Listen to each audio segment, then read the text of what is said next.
Hi guys, it's Berven and Cynthia from New Gates, and today we want to look at how best we can build our organizations through building effective teams. Now, it's obvious to everybody that people are the most important resource in an organization, and it's very crucial for you to recognize, or rather not recognize, but assess and analyze how you can best make use of the resources that you have within your organization, particularly people resources. But so many people struggle with this. I mean, from the corporate world, SMEs, all the way to even ministries. So many people struggle in making sure that they get the best out of the people that they have. So many people struggle to simply build a team that can contribute to the attainment of the vision of the organization.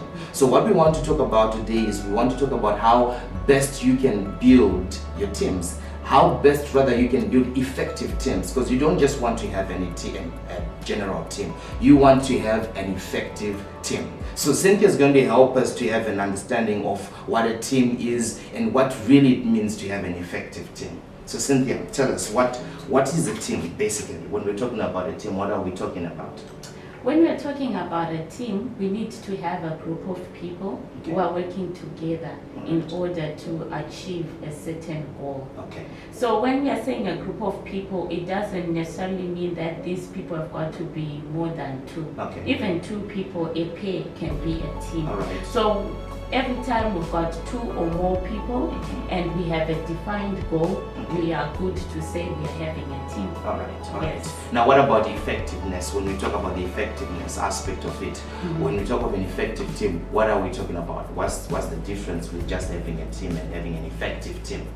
Now, effectiveness speaks to the attainment of a goal. Okay. There needs to be an attainment of a goal in the end All right. of the project or whatever that the team is working on. Okay. Yes. So that ability to achieve that goal, that is when we say it's effectiveness. So at the end of the time that the team has been together, if the goal is realized, then we say the team was effective in achieving this and this. All right, all right. Yes. But they have to be working together. They've got to be working together. Okay. Each and every person's effort in that team, it has to be well coordinated. Okay. For example, when we have a group of 4 people working together, all the efforts of the 4 people has to be well coordinated. All right. So that we can have the goal to be attained. All right. As a result, we need to have an environment that is collaborative. Okay. Whereby there is collaboration, the environment fosters that working together.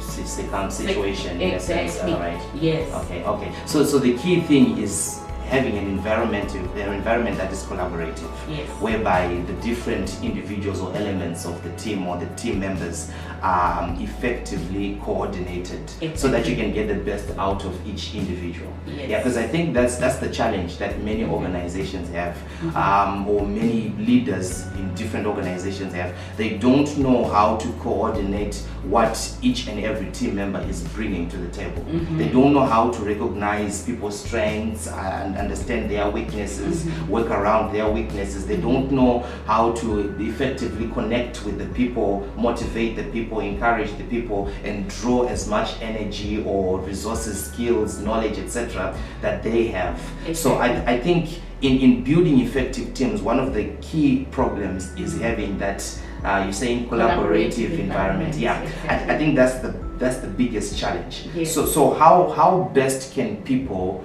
build that kind of environment? Because I understand really that no matter what you're trying to push or what you're trying to accomplish in any circumstance, if the environment rejects whatever strategy you put in place, or rejects whatever ideas you are trying to roll out, then you will not be able to see the fulfillment of that strategy or those ideas. Exactly. So I believe, even as you're saying, with building effective teams, the collaborative environment becomes a core, foundation of making sure that you're building that effective team.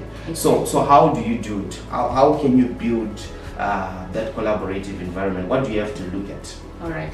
There are basically 4 steps that you need to follow so that you can be able to foster that collaborative environment.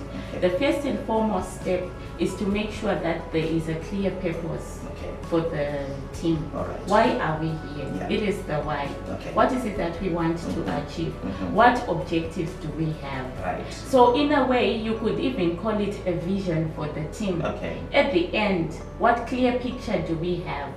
Yes. This is the key agenda. Exactly. Why we've been brought together. Yes. Why I should contribute my time, my efforts, my knowledge, my skills, etc. Yes. The main thing that we want to accomplish. I think that's very good. Yes. So it's now just like mapping the direction. Where are we going?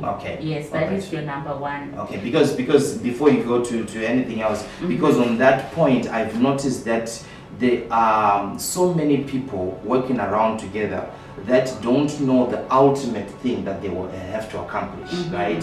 Some people just know that I have to pitch up at work at 8, I have to, knock off at 5, but to really define what they're supposed to accomplish as a team together for that day or for that week or for that month or year, whatever the case, people don't have clarity. And at the end of the day, if you don't have a definitiveness of a why, it's difficult even to be motivated. It's difficult for any individual to go an extra mile or put, an extra effort in whatever work that has to be done. So I think you're right there. The agenda or the why or the goal has to be. It has to be clear. It has to be clear. Yes. So it actually brings me to the second point of after having your why, it will now bring you to now define the roles and responsibilities of each and every person in the team. Because in as much as we have the why, each and every person has got to have an understanding of, so what is it that I'm supposed to do in order for us to get to the desired end? What is my role in us achieving A, B, and C? So when everyone now knows their roles and responsibilities, it gives them that sense of importance. They now get to see that if I'm missing in this equation, it will also affect the realization of the goal. So it is very important that roles and responsibilities are clearly stipulated.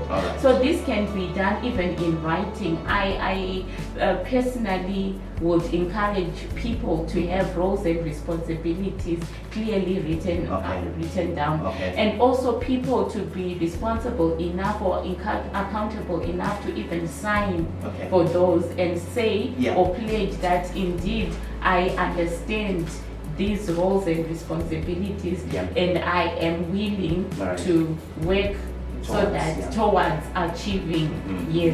That's quite good because for a while now as we go around churches, I always make an emphasis of church workers or church leaders having a contract. And many times when I mention and suggest that, people always freak out, like, okay, why do you want the church workers to have a contract? Because in most cases when we talk of a contract, people always think about the monetary side of it, like, oh, you want me to pay the church workers now, but they are volunteer workers. The contract should not necessarily be focused on the financial aspect of it or how much allowances or monies you're paying to those people, but clearly the contract should indicate people's assignments, should indicate people's roles, should indicate people's responsibilities, so that an individual, whenever they are stepping out to do something, they clearly know what they are supposed to do.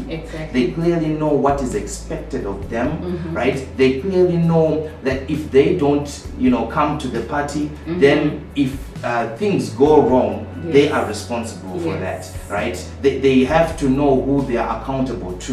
They have to know who they report to, things like that. So roles and responsibilities are very crucial. I support you on that one, because I've really realized that if people don't realize their individual roles, it's difficult for them to feel like they are able to contribute something meaningful to the team. Okay, so now this will bring me to the third point in in trying to foster that collaborative environment. Okay. In as much as you have a defined purpose for the team, in as much as you now have your roles and responsibilities, Okay. it won't be enough if the environment is not fostering an open communication. Okay. All right. Dialogue, Okay. an environment whereby information is free flowing, Okay. an environment whereby people are not afraid to come to the party and to share ideas, Yeah. an environment that is not intimidating. Yeah. Yes. So when you have such an environment whereby it's an open communication and everyone believes and trusts that everyone has got something to share, I think it will also help in making it easier for the team to achieve that which they want to achieve. Talking about intimidation, that's very interesting, because I've realized in so many cases, I'll give examples from a ministry perspective. In so many cases, when churches, trying to get ideas from people or discuss the way forward, so many of those things are discussed in meeting platforms, in a sense. The leaders call out for a meeting, so and so, whatever committees come for a meeting, we want to discuss what we are supposed to do in the next quarter or in the next year, whatever the case. So everything is done with the idea that people are going to also contribute something meaningful. Yes. But now the environment issue comes around now, Yes. because if you don't have an environment that is open Yes. for people to communicate, freely, then you might not get as much as you would want to have from people in terms of suggestions, ideas, and things like that. What I've realized is, in so many cases, people sit in positions of authority during meetings, whereby the moment that they are sitting in a position of authority, anyone who's at the back, amongst the people in that meeting, might feel a bit intimidated to say anything, because pastor is there, the bishop is there, Yes. my leader is there. Yes. If I say this, what if it goes against what they are intending to suggest? Yes. So if people can create an environment whereby positions are diffused, All right. and people are told that, you are free to say anything that you think, so that you can draw as much knowledge and as much ideas from people as much as you can. I've trained in some churches whereby,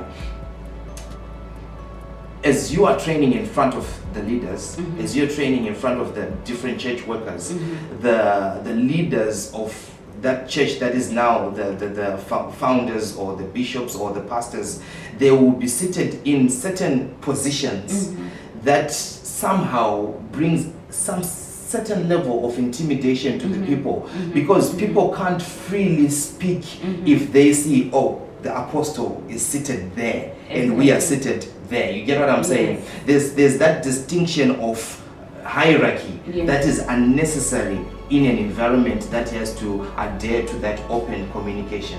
I think it's very important. And I always suggest to people that people should ask more questions. Suppose they are the ones who are chairing the meeting, and you are the leader, or you're the leader of the church or the leader of the department. Do more of asking questions than telling people what to do. Exactly. Right? Because the more you ask questions, the more people will feel free and open up, and they can suggest and they can bring ideas to the table. They can talk of their different experiences, what they have experienced before, that they know can work in such a situation. I think creating the environment becomes very crucial in ascertaining that you have open communication. Yes. Like what you were saying, it was actually now touching on the fourth point that I already have. All right. This one is of appreciating diversity. Okay. All right. So, like, from the point that we're talking about, that people have got different ideas to share, but the environment has got to be conducive for them to be able to share those ideas with no intimidation. It will now bring me to the fourth point of appreciating diversity.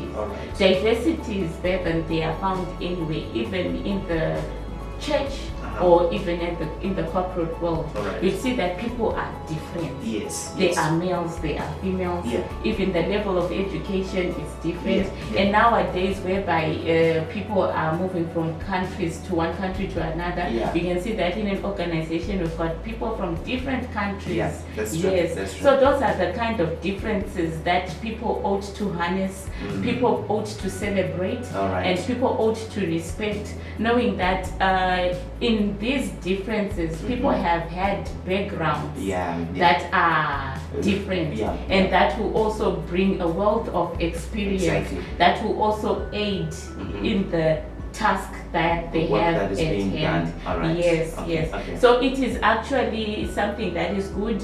It is actually something that will help in that fostering of the collaborative environment. All right. When you get to accept the differences amongst each other, and when you know that you are actually going to learn or to get more from the differences that you have. So the idea now is being able to draw from those differences so that you harness them so that they can also work in the good of what you want to do. I mean with the most effective organizations in the world, right, have serious diversities, particularly diversities with people. I mean, your Googles, your Facebooks, you know, those big organizations, your Apple and the likes. The workforce, you know, is made up of people from different backgrounds, from different nations. I mean, even if you talk of organizations here in Africa, I mean, people look at diversity being a crucial thing, like you're saying, because everybody gets to contribute something meaningful according to their background, according to their experiences. I understand it in this way, that the more we appreciate diversities, the more we are, in a sense, appreciating different ingredients, right, that people are bringing to the pot.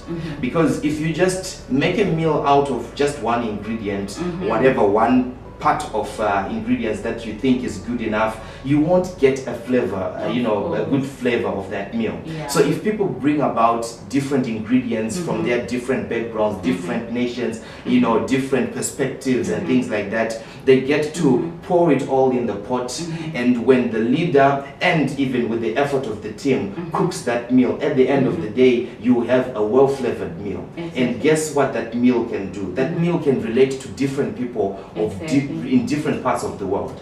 Because at times, if we just focus and narrow our perspective to the type of a people we are, you know, people from just this country, or people of this color, right, or people from just this belief, we can rob ourselves from being as effective as we would want to be. So I think that's a good point of appreciating diversities, people's diversities. But it goes even further than that, isn't it? Yes, I'm actually, it's like you're reading my mind. It's actually making me also think of some tool that organizations can leverage when they are building effective teams. It was still on the point of diversities. It also goes further to the diversities in personalities. Even the way people behave in a work environment, there are also diversities. And by now leveraging that assessment, you get now to draw people's strengths and weaknesses. So now when you've got that assessment tool, now you know that, okay, this is my team, and the team undergoes that assessment. At the end of the day, you will know what kind of people you have in the team, and you will now know, so what responsibilities should I give each and every person in relation to their personalities. Okay, hold on a bit. So you're saying the assessment is an assessment of people's personalities? Yes. Okay, so you're assessing people's personalities separately? Yes. And you're trying to figure out what kind of roles and responsibilities can best fit the kind of personality that individual has. Well, that's good. That's good. Maybe I can speak much into it. Alright. The assessment is basically a DISC assessment. There are many DISC assessments, but then the one that I want to talk about is the one that will give you a personal profile assessment at the end. Yeah. So I'll just we'll have a box flighted on the screen. All right, as you can see on the box, Yeah. there are different kinds of people. Okay. There are task-oriented people Mhm. and there are people-oriented people. Right. At the same time, these people can be outgoing Mhm. and also reserved. Wow. So now when you look in the first box, you see that the D is standing for dominant people. This is a dominant personality. So as you can see, it is task-oriented as well as outgoing. Okay. So when you have task-oriented and outgoing, you have a dominant person. All right. So how best do you describe a dominant person?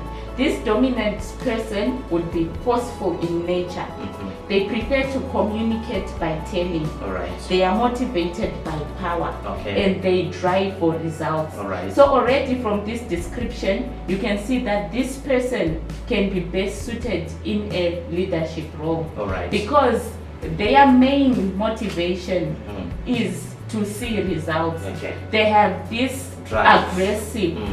aggressiveness, this drive All right. exactly Yeah. for results. Okay. So now when you are now thinking of where to place people Yeah. or giving people roles and responsibilities, Mhm. it would work much easier when you do that according to people's personalities. Wow. Wow. Yes. Wow. Wow. Then still back on the box, Uh-huh. there are people who are task oriented Mhm. but now reserved. Okay. All right. They are not as outgoing as Mhm. the dominant, All right. but now they are now reserved in nature. Okay. But they are task oriented All like right. the dominant. These are called compliant people. All right. These are more cautious. Mhm.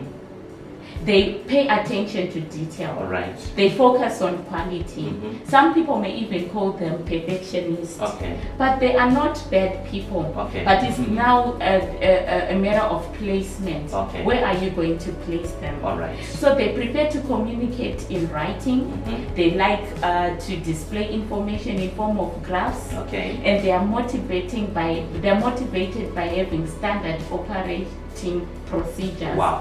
So Okay. this kind of people, you'd see that they work best maybe in a financial role. Mhm. These are like your bookkeepers, your accountants, you Mhm, see. mhm. So in your team, Mhm. now you place this kind of a person Mhm. in that role Mhm. and you will get the best results. All right. Okay. All right. That's interesting. So we go to the third quadrant, Mhm. is the I, Okay. and this is inspiring. All right.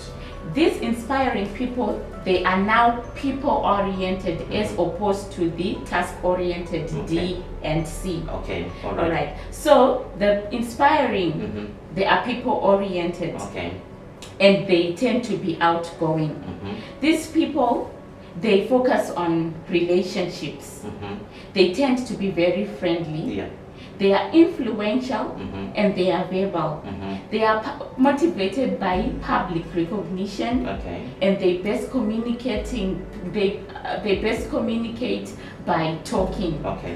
or having conversation. With different people that Yes. they relate to. All right. So in a team, those are the people that you'd want to put maybe in a communication platform. All right. Let them handle your PR. All right. Yes, All right. because that by nature, Mhm. naturally, Mhm. that's who they are. All right. Yes, All right. All right. they can also be put at a leadership position, Mhm. but now you need to balance them with a high D, Okay. the one who focuses on results. Results. Well, this one is focusing on influencing people. Okay. You I understand? get you. All All right. right. All right. Then the last quadrant is the S. Okay. That is the supportive. All right.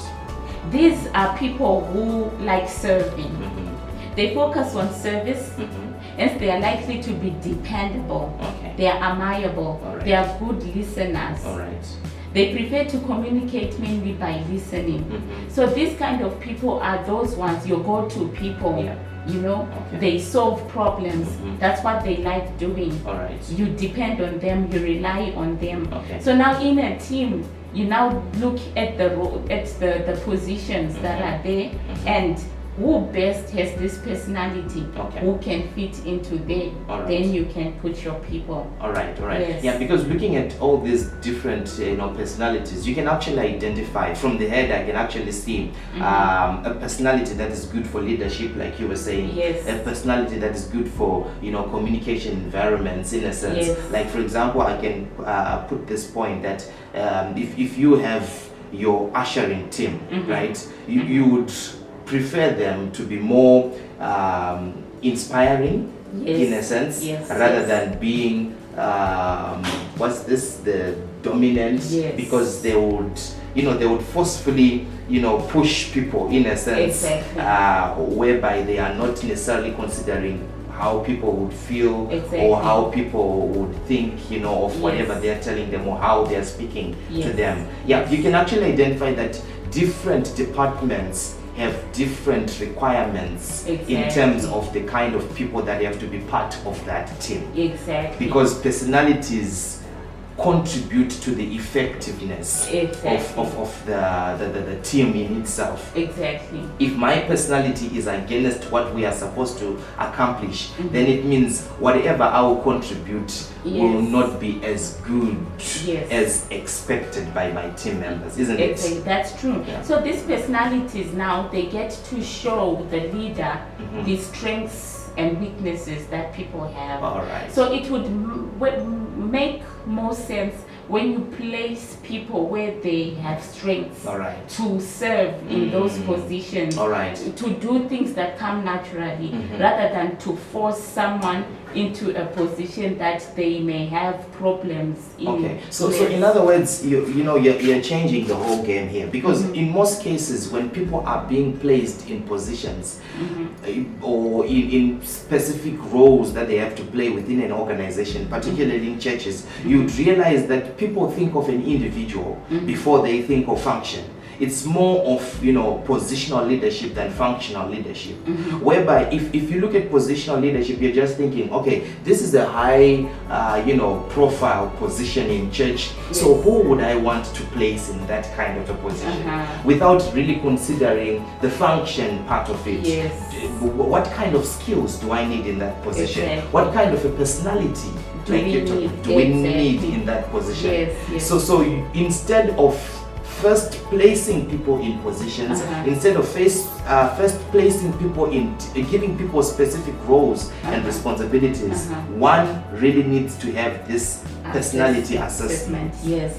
Yeah, because this personality assessment, like what you've just said, they are not just going to be done on people only. Okay. Even on the positions that are already there. Okay. You can also have a profile for a position. Is it? All yes, right. Okay. without having a picture of a person that you are going to put. That's interesting. You take the job description.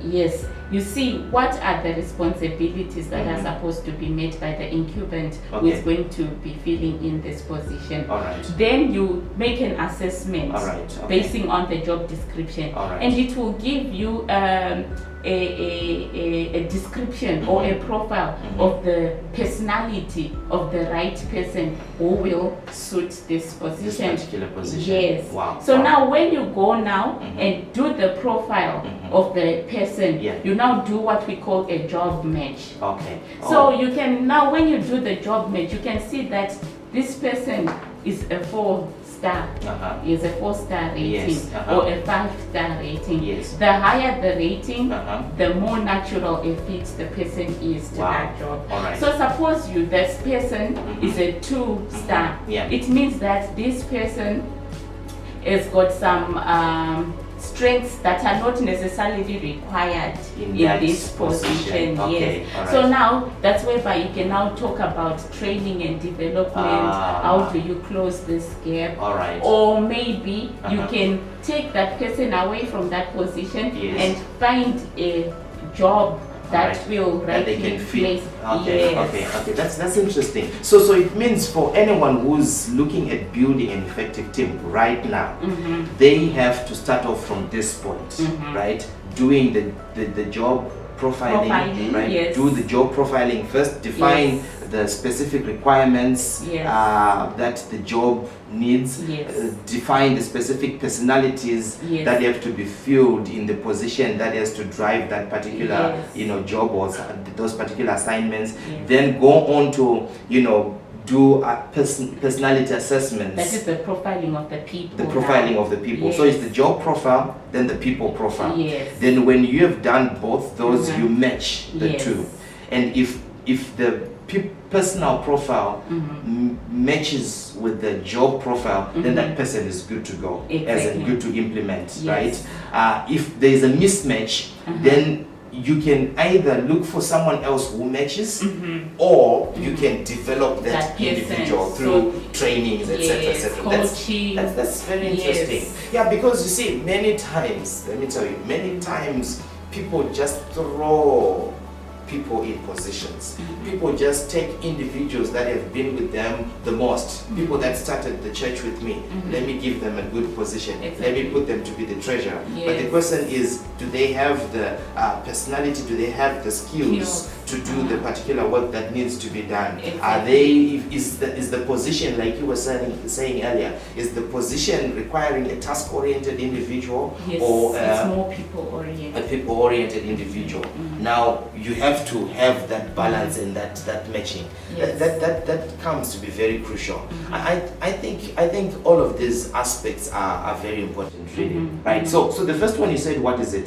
These are the core aspects of building a collaborative environment. Okay. Exactly. The first one you said is what? Is to have a purpose, a defined purpose For the team. for the team. All right. That's what you were calling the why. Yes. And we say this is the foundation of motivation because it shows us the clear picture of where we're going. Exactly. All right. Exactly. And then the second one. It's the clarification of roles and responsibilities. Okay, Yes. all right, Each all right. person is finding themselves in Okay, the project. all right, What all is right. it that they're supposed to do?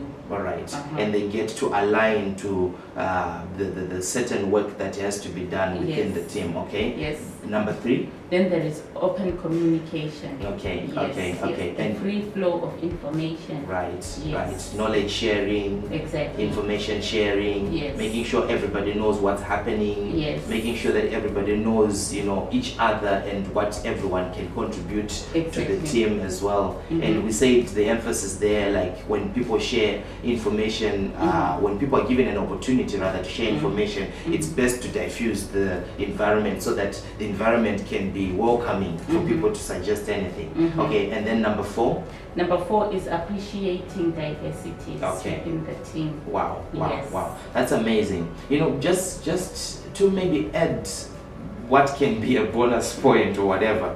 I'm thinking of something that's crucial that I always make an emphasis to teams whenever I'm training, departmental teams and the likes. I always make an emphasis of also having a common experience or common experiences, right? Because I've realized that if team members don't have common experiences, you can have, like you were giving the example of having 4 team members in a particular department. You can have maybe team member 1, 2, 3, and 4 having misaligned experiences, whereby member 3 and 4 have 10-pointed experiences, right? Yet member 1 and 2 have 2 or 3-pointed experiences. The point is in this way: if people are exposed in totally different levels, it's difficult for them to synchronize and understand each other whenever they are communicating or whenever they are working together, because they totally don't understand the level of effectiveness or the level of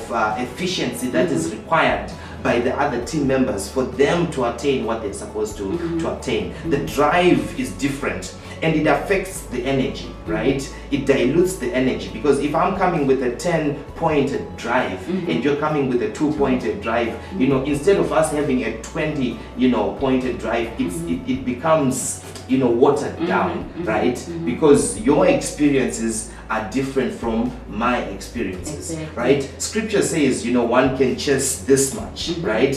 But 2 can chase that much. 10,000. 1 can chase 1,000, right? And 2 can chase what? 10,000. From a mathematical perspective, you would think that if 1 chases 1,000, 2 have to chase 2,000 or less, right? Not more than 2,000 together.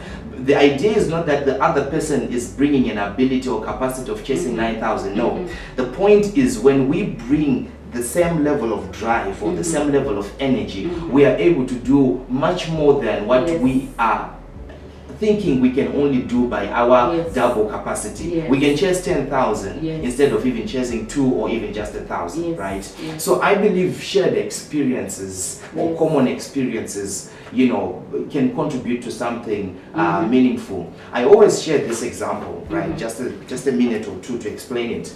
I always share this example whereby at some point I was a praise and worship leader, and I used to have moments of worship every 2 or 3 days in a week, whereby I would go for a couple of hours worshiping in my living room, and I would enjoy the moments. So whenever I would go for practice with the team that I was leading at that time, at some point, in many cases, I would feel like they are not coming to the point or to the extent that I am familiar with whenever I am doing worship alone. Especially when we are in a service. At times I would feel like I'm trying so much, I'm putting so much energy to pull them to where I am comfortable in. Not in terms of technicality like vocal range or anything like that, but in terms of spiritual experience, whereby I feel like now we have tapped into the spirit, we have tapped into the heavenlies, right?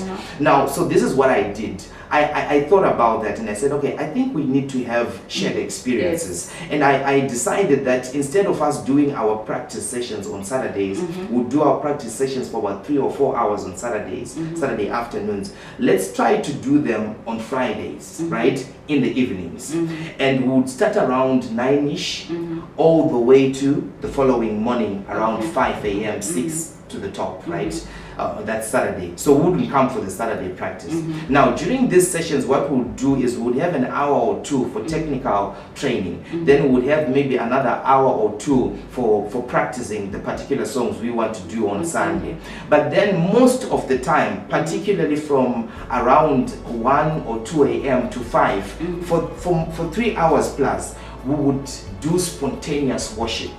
The idea was to have a shared experience. What I would be doing, what I was used to be doing by myself, what I felt was driving me to a certain level in terms of spiritual breakthrough, right, in worship. I wanted them to feel the same, to experience the same, so that when we are standing in front of the congregation, when we are driving the worship and we are pulling the congregation, they know where we are going. They've been there also. You see what I'm saying? So I think that's a very important aspect, to have common experiences, to have shared experiences. I'm telling you, after doing that once or twice, we started seeing, the manifestation of the power of God during our worship sessions. People were delivered. People, some people would even give testimonies of healings. Some people would, tell us after the session that, I just came to church for the sake of coming to church, but after the worship session, my heart was just ready to receive the word. I feel so much better. I'm now motivated, just because we managed as a team to effectively lead them into proper levels of worship and praise. Coming to maybe the workplace scenario, I mean, we've, you both of us, we are consultants. We've trained so many people all over Africa from, the public and private sector.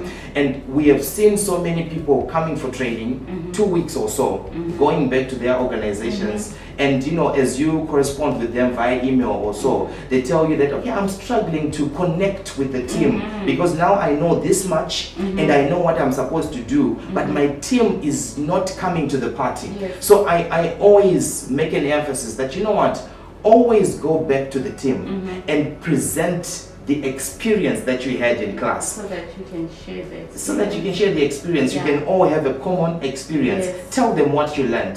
Tell them how exciting it was to meet other people. Tell them how exciting it was to hear of other people's experiences. Share those experiences that other people shared. Tell them of the different systems, different ideas, different principles that you learned that you can make use of in your organizations. it can just take you an hour or so to do such a presentation. And when you do that, people get to connect with you. They get to be charged. Well, at least closer to, you know, the way that you are energized and charged yourself. So it's easy to implement in that environment whereby you have shared your personal experiences to the people, so that they can have an acknowledgement of how it feels or how it was like when you were learning all that. So I think that, you know, as a bonus point, that can also be crucial to make sure that you build an effective team. As a leader, or even, you know, as a pastor in your church, or even as the head of your organization, if you're running an SME, or even in your department, in any, you know, corporate organization. Some of these principles, we've seen them really working in the corporate world and even in the ministry world. So they are very crucial to implement. So I hope you've learned something. I hope you've got something meaningful, and this is the end of the session. If you feel like maybe you want to ask some more questions pertaining to building effective teams, please feel free to email us. I think in a second or so, there will be details coming up and popping up, details whereby you can get in touch with us and contact us, whether directly or even just straight to the organization. Hi guys, it's Berven again. I just want to, you know, say something that is going to be helpful to somebody out there who's looking at building up a team, and their challenge, besides, you know, knowing how to build an effective team, but one of their challenges is knowing how to even identify and recruit people that can be effective in their teams. Now, I've met a lot of men of God who always talk about this challenge that they have of having the right people who can actually be effective in the teams that are part of their organization or part of their churches. You know, so many people feel like they are not so effective because they don't have the right people working with them. They don't have the right pillars. They don't have the rightful people with the rightful skills for the kind of work, ministry work that they're supposed to do. And I always see that the challenge is many people wait for people to come their way, right? There are people who are not intending to take the first step, like to attract the rightful individuals that they need, or to call out the people that they believe can be skillfully useful in their organizations. Now, let me give you an example of how Jesus did it. Now, we know in scripture that when Jesus was calling out his disciples, he would literally go to them and call them, right? And particularly if you look at the first disciples that he called, he met Simon, right? During a situation whereby Simon was struggling with the business that he was doing. And then, you know, after Jesus miraculously helped him to have a huge catch of fish, Jesus said to Simon, "Follow me and I will make you a fisher of men." Now, this is Simon, who's in the business of fishing fish, right? The language that he understands is fishing language. The skills that he has are skills for fishing, right? And Jesus realizes that this is the kind of person that I need. This is the kind of a person that would be very effective in the team that I'm building. The team of my 12 apostles, the ones who are going to connect with me and continue running the organization or the ministry that I'm building. Then Jesus says to this man, "You know what? I know that you have whatever you are doing, but I believe you have something that is going to be meaningful and that is going to be useful in my organization. So this is the deal that I'm going to offer you. Follow me and I will make you a fisher of men." Notice how Jesus uses the word fisher of men, right? Because he is trying to connect Peter's vision and align it with his vision. Jesus came for men. Peter's vision was to fish, right? So he was a fisherman, but not necessarily a fisher of men. But in connecting and aligning Peter's vision, Simon at that time, of course, and he himself, the leader, Jesus' vision, he said, "I'll make you a fisher of men. I'll make use of your skills. I'll make use of who you are. I'll ascertain that your vision will be accomplished as much as you accomplish or contribute towards the accomplishment of my vision." So many people are trying to call out people to follow them. but they don't have a reason, they don't have a promise, they don't have something that they put on the table that they are saying to those, people, if you follow me, this is what you're going to get, right? They don't have a why to why those individuals are supposed to follow them. They don't have a particular goal or a particular purpose that they are emphasizing to those people. That if you follow me, if you come to the party and be part of my team, this is what I can ascertain you.